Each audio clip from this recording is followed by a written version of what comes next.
안녕하세요. 천직여행 천직 인터뷰의 천직 가이드 정철상입니다. 오늘은 국내 최고의 경영 지식 기업이자 평생 교육 전문 기업 휴넷에 찾았습니다. 이곳 휴넷을 책임지고 있는 창업자이자 대표님이신 조용탁 대표님을 만나서 창업 성공 비결과 천직을 찾게 된 이야기와 직업적인 성공 노하우에 대해서 말씀 들어보려고 합니다.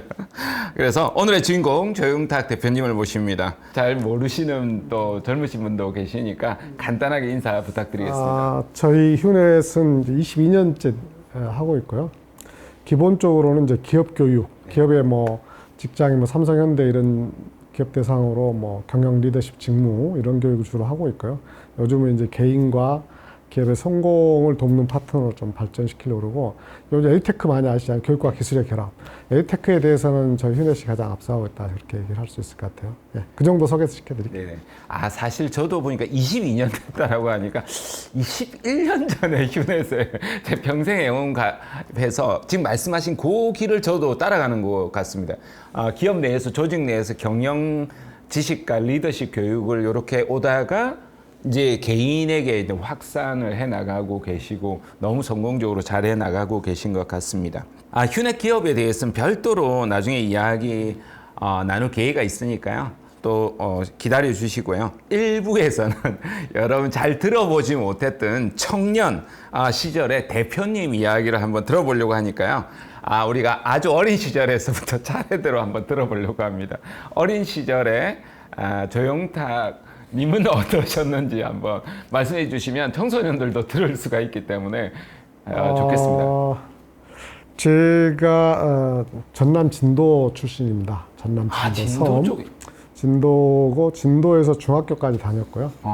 고등학교는 이제 광주에서 광주 금호고등학교 졸업했고, 네, 재수 1년 하고 서울에서 이제 대학을 다녔죠. 그 진도 이야기를 하면, 그러니까 1960년대 중반에 태어났으니까 제가 기억하는 건 1970년대 초반이잖아요. 네. 정말 우리나라 못 살았을 때고, 특히 진도 이럴 때 뭐 전기도 안 들어오고 그럴 때니까 그런 이야기 하면은 저희 장인어른이 저보다 21살이 많은데 광주 출신이시거든요. 장인어른 뭐 제가 더 옛날 세상 산 것 같은. 제가 초등학교 들어갈 때, 그러니까 중간중간 기억나는 것들 있잖아요. 초등학교 들어갈 때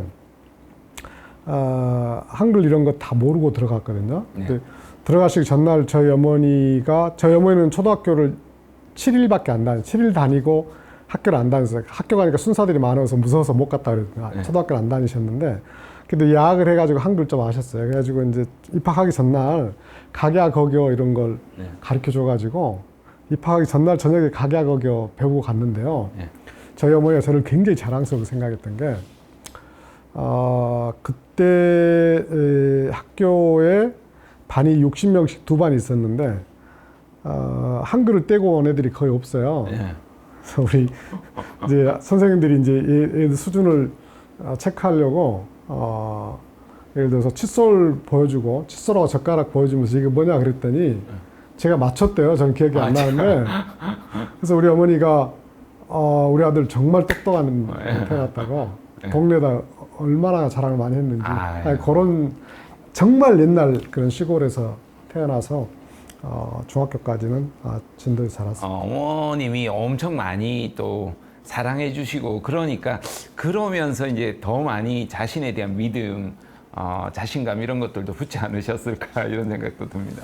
어렸을 때 이제 얘기를 하니까 몇 가지 기억나는 것들이 있는데, 이 자신감을 갖게 된 계기 같은 게 되게 중요한 것 같아요. 그러니까 초등학교 1학년 때 정말 이제 아무것도 모르고 사는데 1학년 끝날 때쯤 이제 우등상 받는 사람이 있다고 불러주는 거야, 선생님이. 그래서 저는 상이 뭔지 몰랐어요. 그래서 저희 어머니한테 시골서 이제 우리 이제 엄마 이렇게 안 하고 엄매 이렇게 부르거든, 시골에서는. 완전히 시골에서 엄마, 저기 오늘 그 회사에 상 준다니까 상이 무거운 이 밥상인 줄 알았어요. 그래서 밥상 준다니까 내가 혼자 못 들고 왔다니까 끝날 때쯤 학교 가서 밥상 좀 들고 가라고, 이런 점이 있었는데, 그런 거, 그러니까 초등학교 1학년 때 우등상을 탄 거, 그 다음에 2학년 때 이제 그때만 하더라도 막 학년 1등 뭐 이런 거 없이 총점이 높으면 전 학교 1등 막 이렇게 얘기했었거든요. 어느 날 갑자기 제가 전체 1등 했다는 게 1학년 때까지. 그런 것들, 그러니까 어렸을 때 뭔가 이렇게 좀 성취를 했을 때 그게 다른 사람도 인정받고 그게 이제 어떤 자신감이 되면서 그럼 더 한번 열심히 해봐야겠다. 이런 것들이 굉장히 내재됐던 것 같아요. 그래서 그런 것들이 지금까지 살아갈 때 있어서 물론 중간중간에 자신감을 잃었던 적도 있겠지만 자기만의 어떤 자신감을 가질 수 있는 그런 계기를 만드는 게 되게 중요한, 그걸 이제 스몰 석세스라고 그러잖아요. 네네. 작은 조그마한 성취를 석세스들을 쌓아가는 게 되게 중요해요. 네, 맞습니다. 어렸을 때부터 역시 공부들 잘하시고 그러셨다 이런 생각이 들어서 살짝 여러분 기가 죽지 않나요? 그런 생각도 드는데 이제 조금 더 가서 이제 청소년 시절 한번 이야기 들어보려고 하는데요. 이때 얻었던 어떤 깨달음이나 이런 것들이 조금 있었을까요? 기억나시는 게 있을까요? 제가 굉장히 독특한 게 지금 이제 나이가 내일 모레 환갑인데 자꾸 나이 공개를 하시는데 그렇게 안 전혀 되게 놀랐어요. 왜냐하면 지난주에 이제 우리 일이 있어가지고 광주를 내려갔는데 저는 이제 광주에서 고등학교 다닌 지가 30년 전인 줄 알았거든요. 네. 그때 하다 보니까 거의 40년 전이더라고요. 세상에. 깜짝 놀라게 나이가 진짜 많아졌구나 생각했는데 제가 놀란 건 초등학교 때 이제 동네에 예쁜 여자아이가 있잖아요. 네. 그때는 다 예쁘잖아요. 그래가지고 약간 데이트는 아니고 이제 앉아서 이제 좀 약간 초등학교에서 좀 잘 나가는 동네 여자가 앉아 있다가 그런 얘기를 했던 기억이 나요. 오늘 천직이 여행이니까 이제 막 굉장히 닭살 돋는 멘트지만 여자가 너 커서 못 들래? 뭐 이렇게 물어봤던 것 같아요. 그래서 제가 나 역사의 한 페이지를 장식하고 싶어. 오, 초등학교 4학년 때. 오, 초등학교 4학년 때? 네, 근데 그게요. 정말 놀라운 게 그때 그 얘기를 한번 뱉었잖아요. 그러니까 사실은 말도 안 되는 얘기를 뱉었는데 그게 이제 저를 압박을 하는 거죠. 이제 그런 얘기를 했으니까 뭔가 이제 이뤄야 되니까. 뭔가 그 말 함부로 뱉으면 안 되니까 뭔가 열심히 해야 된다 이런 거. 그래서 항상 어떤 뭐 돈을 벌고 싶다 뭐 이런 것보다는 약간 공명심 같은 거, 뭔가 이렇게 이름을 알리고 싶다 이런 게 초등학교 때부터 있었던 것 같다 생각이 하나 들고요. 오늘 이제 천직 하다 보면 제가 옛날 돌이켜 보니까 제가 가끔가다 어디 강의 같은 얘기할 때 초등학교 5학년 아니 6학년 그때는 국민학교라 했잖아요. 네네. 근데 기억하실지 모르겠지만 그때 실과라는 과목이 있었어요. 실과. 네네네. 실과. 바느질하는 거. 그게 아니고. 그건 아니고. 실용적인 그런 거를 실생활을 하려는 게 가르쳤던 것 같아요. 그 실과라는 교과 과목이 초등학교 때 있었는데 거기에 그런 대목이 나와요. 저 지금도 계속 왜 그런 걸 지금 기억할까라는 생각이 드는데 되게 이제 나름대로 생각했던 것 같아요. 직업의 의미가 뭐냐? 그때 당시에요? 네, 초등학교 5학년, 6학년 때. 진도했어요? 때. 진도가 지금 교과서 똑같으니까. 거기 뭐라 그러냐면요. 직업은 경제적인 생활의 수단이 된다. 돈을 벌어준다. 두 번째, 자아실현의 장이 된다. 네. 세 번째 뭔지 아세요? 세 번째가 사회의 가치고요. 사회에 기여한다. 이 세 가지가 초등학교 6때 갔어요. 그러니까 그게 알게 모르게 직업을 선택하거나 평생 살아갈 때 내가 직업으로 이렇게 해야 된다. 요즘 직업 천직, 소명 이런 얘기 할 때도 다 연결되는 것 같아요. 세상에, 저는 50대 알았는데. 그러니까 이제 오늘 아침 가만히 생각해 보니까 세상에 널려 있어요. 지식이나 이렇게 우리한테 도움 되는. 근데 거기다가 어떤 의미를 부여하고 어떤 호기심 갖고 찾냐 하는 것은 그건 내가 할 일 같아요. 그런 걸 하는 사람들은 그런 걸 의미를 부여하면서 자꾸 만들어가는 것 같아요. 여러분 멋진 말씀 항상 많이 하시는 게 좋겠습니다. 역사의 한 페이지를 장식하고 싶다 이런 다짐을 하면 스스로 이제 그것을 향해 나아가지 않나 이런 생각도 뭔가 계속 걔가 나를 압박을 해요. 그렇죠. 압박을 하면서 살짝 긴장감을 가지는 게 좋거든요. 이제는 이제 청년으로 올라와서 청년 조용탁에 대해서 한번 알아보려고 하는데요. 대학생활 빼놓을 수 없잖아요. 이런 이야기하기 좀 민망하지만 그래도 우리나라 최고의 학부라고 불리는 서울대학교를 다니시지 않으셨나요? 서울대 경영학과 졸업. 서울대학교 경영학과. 그 당시가 대기업이 정말 잘 나갈 때여서 서울대 경영학과 가장 높지 않았을까 이런 생각이 든데요. 그렇다면 공부를 아주 잘하신 거라고 볼 수 있는데 정말 그렇게 공부를 잘 하셨나요? 그때는 진도에서 1등인데. 다 찍기였죠, 찍기. 거짓말. 찍기를 좀 잘한 것 같고요. 네. 재수했었어요. 고등학교 3학년 때 원래 경영학과를 가고 싶었는데, 그러니까 저는 제가 보니까 그 적성에 경제학과가 맞는 것 같았어요. 경제학과가 맞는 것 같았는데, 근데 집이 가난하고 그러니까 동생들은 줄을 달려 있으니까 그때 어린 나이에 잘 모르잖아요. 그래서 경영학 가면은 돈을 벌 것 같고 경제학 가면 학자의 길을 가야 될 것 같은데 학자의 길을 갈 만큼 우리 사정이 넉넉하지 않다. 어렸을 때 그렇게 생각했던 것 같아요. 그래서 이제 경영학과를 가야 되겠다. 경영학과를 가야겠다 하고 이제 했는데 학력고사 점수가 나왔는데 예상하는 점수보다 좀 낮게 나온 거예요. 그래서 경영학과 피하고 다른 데를 썼어요. 안정적인. 왜냐면 그때는 재수한다는 게 너무 싫었어요. 1년 동안 그 고생했던 거 생각하니까. 근데 마침 결과적으로는 경영학과는 제 점수보다 한 15점 낮게 나오고, 그러니까 지원했으면 갔던 거예요. 그 다음에 다른 학과는 합격하고 나니까, 가기가 싫은 거예요. 그러니까 원래 내가 하고 싶었던 게 아니니까. 그게 재수를 했는데, 그때 당시에는 정말 재수 힘들었었거든요. 근데 이제 그걸 극복해야 되잖아요. 그래서 제가 이제, 다 생각하기 나름이니까, 그때 당시에, 재수라는 거는 너무 힘드니까, 재수라는 거는 페널티가 내가 축구를 좋아하니까 페널티킥 할 때 한 번 찼는데 옆으로 차가지고 한 번 더 차는 거 똑같다 이렇게 마음을 좀 가졌는데 지금 인생을 이제 수십 년 전 이렇게 다 돌이켜 보면 가장 그 인생에 도움이 됐다라고 하는 것은 재수 때. 그리고 이제 군대를 제가 이제 전경으로 이제 차출돼서 갔는데 현역으로 들어갔는데 전경 차출 갔는데 그때 이제 막 대학생 대목하고 막 이렇게 부딪히는 이런 거. 그러니까 굉장히 힘들고 실패하고 이런 것들이 결과적으로 가장 인생에 큰 도움이 됐던 것 같고요. 그래서 어른들이 뭐, 젊어 고생 사산다 하잖아. 이런 얘기하면 꼰대네, 나때 뭐 이렇게 얘기하는데 젊어 고생을 하는 게 가장 인생에 멀리 보면 큰 힘이 되는 것 같아요. 그리고 이제 그렇게 해서 대학을 들어갔고, 근데 대학을 들어가서 나서는 제 인생에 이제 암흑기가 몇 번 있는데, 대학 4년이 완전 암흑기였어요. 왜요? 그러니까 나름대로 재수까지 하고 힘들게 들어갔는데 들어가는 순간 어떻게 인생의 어떤 목표를 했던 거 성취했잖아요. 어떤 성취가 되면 그 다음에 또 다른 목표를 잡아야 되는데 그 다음 목표가 그게 없었던 것 같아요. 그러니까 선배도 없었고 멘토도 없었고 그래서 이제 대학생활 적응 잘못하면서 대학 4년이 완전 암흑기였어요. 그러니까 목표가 완전 사라지고 제가 학점이 이제 서울대가 4.3 만점에 제가 2.61이었어요. 그러니까 저보다 낮은 사람 만나본 적이 없고 대학 1학년 1학기 때 학사경고 받았었고요. 진짜요? 그러니까 뭐 그때 뭐 유명하신 분들이 이제 경제학과 경영학과 교수님들인데 첫 시간 들어보고 별거 아니네 그러면 이제 안 가고 굉장히 망가졌었던 거죠.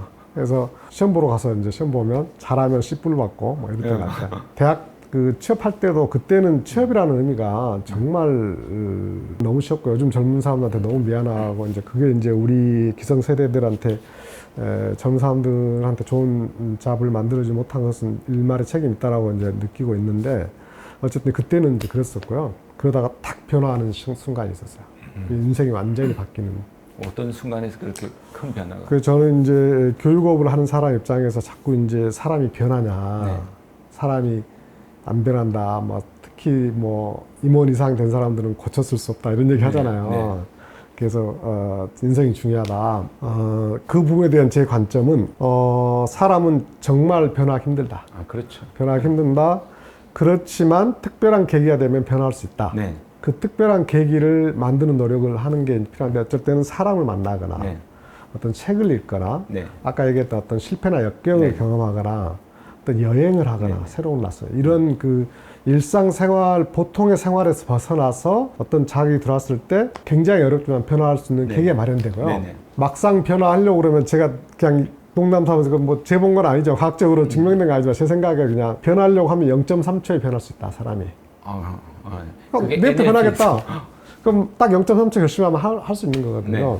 아주 오래전에 한 5, 6년, 7, 8년 전에 그런 신문에 헤드라인 뉴스가 있었어요. 아버지 서울대에 나온 거 맞아?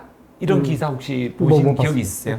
그 초등학교 아이인데요. 자기 아빠는 서울대학교를 나왔다고 그렇게 많이 자랑을 하는데 둘째 아버지는 대학교 좋은 데 안 나왔는데 너무 잘 살더라는 거예요. 그 아빠는 전세인데 작은 아빠는 큰 데 사니까 서울대 나온 거 맞아? 이렇게 이제 나왔던 거예요.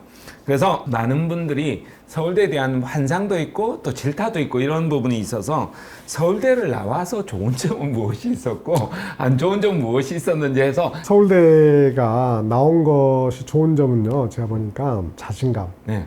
그러니까 내가 어쨌든지 어려서였지만 그 최고를 도전해서 성취했다는 그 자신감이 나는 뭐든지 할 수 있다라는 그런 자신감을 하는데 분명히 도움이 된 것 같고, 그게 좀 반대로 보면 이제 자만감이 되고, 내가 지금 졸업한 지금 그 학벌이나 그것만 가지고도 인생을 살아가는데 큰 도움이 된다 생각해서 노력을 덜 하게 되는 거는 나쁜 것 같고요. 서울대와 다른 학교와 이렇게 비교를 해보면 다른 학교들은 나와서 이렇게 서로 협력해서 뭔가를 만들어 가는데, 그러니까 협력의 중요성을 알아요. 서울대 출신들은 다 자기가 잘났어. 혼자 잘할 수 있어. 그러니까 서로 협력해서 잘해요. 그 확실히. 그러니까 서울대 장점은 아까 자신감 있고, 아무래도 밖에서 이제 그것만 보고도 알아주고 이런 장점은 있는 것 같고, 단점은 이제 정말 열심히 더 노력했는데, 인생에서 100살까지 산다 했을 때 20살 이건 아무것도 아닌데 나머지 80년을 그렇죠. 그 가방끈만 가지고 평생 살아가려고 생각을 하게 될 가능성이 크다는 거죠. 다른 사람 부족하니까 더 열심히 살아가는데, 그런 차이점. 그 다음에 이제 협업의 중요성이나 사람의 중요성을 잘 모를 수 있다 생각하고요. 이제 그걸 약간 이제 또 하나 벗어나서, 저희는 22년 됐으니까 사업을 해본 사람 입장에서 서울대생들도 많이 뽑아보고 아닌 사람 많이 뽑아봤잖아요. 22년 해본 경험이라면 학벌은 아무 의미가 없어요. 물론 서울대 출신 중에서 아주 특별하게 똑똑한 친구들도 없잖아 있는데, 이렇게 정규 분포로 보면 진짜 서울대 나왔는 거 맞아? 하는 사람 되게 많거든요. 그냥 그거는 국영수 잘해가지고 서울대 들어가는데, 국영수 잘하는 거하고 직장생활 잘하는 거하고 전혀 관계가 없거든요. 그렇죠. 사업 잘하는 거지. 그러니까 우리가 북 스마트, 스트릿 스마트 얘기하잖아요. 그러니까 공부 많이 해서 똑똑한 거하고 현장에서 일과 경험을 통해서 깨달으면서 발전하는 거, 스트릿 스마트 훨씬 중요할 수도 있으니까. 그래서 서울대 나왔다고 해서 국영수 잘했다는 거고 미리 어떤 좋은 안장을 하나 찾다는 것에 불과하지, 그게 인생 살아가는데 큰 의미 없는 것 같고, 진짜로 사업 뽑았을 때는 학벌은 그 전혀 안 보고 뽑습니다. 학벌 전혀 보지 않고 채용하고 있고요. 그게 맞다고 봅니다. 올바르게 잘 나가고 계시니까 서울대 나오신 분들도 너무 자만하지 마시고 현장 경험 여러분 반드시 쌓아 나가시는 게 중요하겠습니다. 자, 청년 시절에 지금의 이 일을 할 거라고 생각해 보신 적은 있으신가요? 그게 조금 이제 틀어서 보면 사람들이 비전과 목표가 필요하냐 뭐 이런 얘기들 하잖아요. 저는 이제 필요하다 입장인데, 목표를 딱 세웠다 해서 비전과 목표를 세웠다 해서 장기 목표를 세웠다 해서 그대로 갈 가능성은 굉장히 작아요.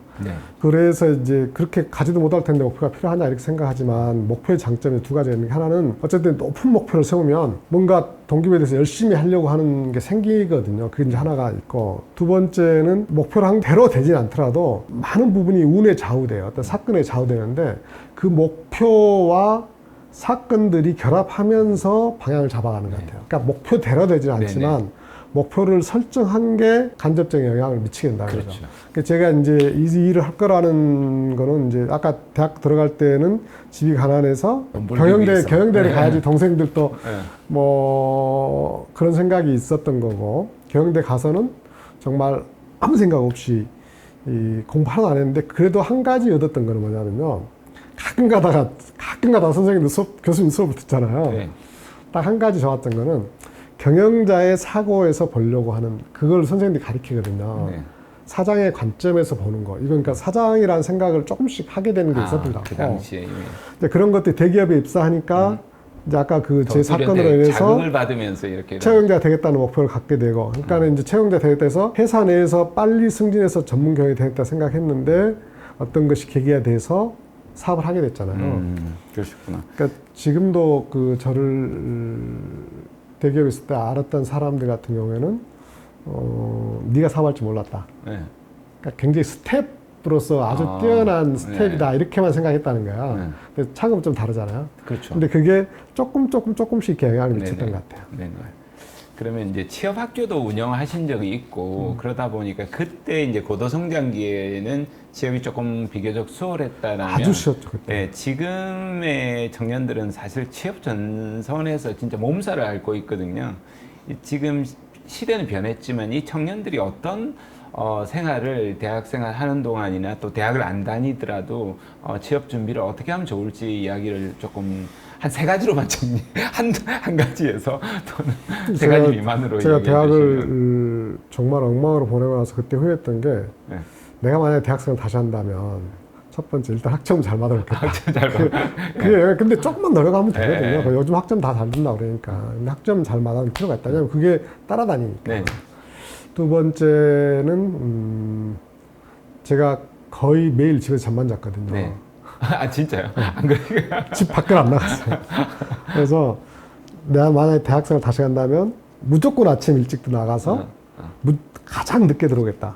잠자는 시간만 빼놓고는 집에 안 있겠다. 세 번째, 그게 운동이 됐던 그때 당시 그러니까 데모가 됐던 네. 뭐 여자친구를 사귀든지 네. 친구들하고 동호회를 하든지 뭐든지 많이 해봐야 되겠다. 네. 경험을. 그래서 이제 그때가 이제 35년쯤 전에 제가 이제 그런 네. 후회를 했었던 거고요. 네. 지금 이제 취업 관련해서는 내가 아까 소명, 천직 이걸 한번 네. 생각을 해보는 게 되게 좋을 것 같아요. 그러니까 굉장히 좀 그 한가로운 소리일 네. 수도 있는데 사실은 한가롭다 생각하고 하는데 기본에 충실한 게 제일 네. 중요하거든요. 네. 제가 우리 직원들한테 계속 이야기를 하는데 천직 원래 이제 콜링이 이제 종교에서 소명인데 그러니까 결국은 우리가 세상에 태어날 때 뭔가 사명을 가지고 태어난다. 그러니까 그냥 내가 그냥 아무 목적이 없이 태어난 게 아니라 분명히 목적을 가지고 태어났어요. 그걸 이제 기독교에서는 콜링이라 그러고 내가 뭔가 목적을 가지고 태어났고 소명을 가지고 태어났기 때문에 사실은 내가 죽을 때까지 그걸 달성하고 가야 되는 거예요. 네. 그런 인식이 사실은 없고 가르치지 않는 거잖아요. 네. 근데 아까 제가 했던 실과 시간에도 그런 초등학교 때부터 가르쳤거든요. 네. 사실은. 근데 그걸 내가 생각 못 하는 건데 자 그러면 대학을 나와서 생활 전선에 뛰어들어서 평생 동안 일을 하는 게 직업이잖아요. 네. 돈도 벌고 자아실현도 되고 사회기여한다. 자아실현과 사회기여하는 게 저는 천직이라고 보거든요. 네. 그러면 결국 직업은 콜링인 거예요. 네.